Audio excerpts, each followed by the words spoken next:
ఈ స్నేహితుడైన యేసుక్రీస్తు వారు నిజముగా మన కోసమై, దేవుని బిడ్డలారా, మన కోసమై మనం ఎలాంటి వారిమో తెలిసి కూడా మనలో దొంగలున్నారు, వ్యభిచారులున్నారు, త్రాగుబోతులున్నారు, ఈ భూలోకములో మనిషిని మనిషి హత్య చేసే నరహంతకులున్నారు, మనిషికి మనిషి విరోధంగా జీవించేవారున్నారు, మతాలతో కులాలతో కొట్లాడుకునే వాళ్ళు ఉన్నారు, రకరకాల తత్వాలు కలిగినటువంటి సాంప్రదాయాలతోటి, సిద్ధాంతాలతోటి,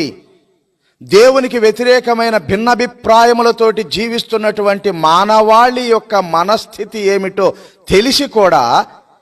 పరలోకము నుంచి దేవుడు భూమి మీదకి రావటం ఎంత త్యాగమిది. కాబట్టి ఉదయకాలము దేవుడు నిన్ను ప్రేమిస్తున్నాడు, నీతో సహవాసము చేయటానికి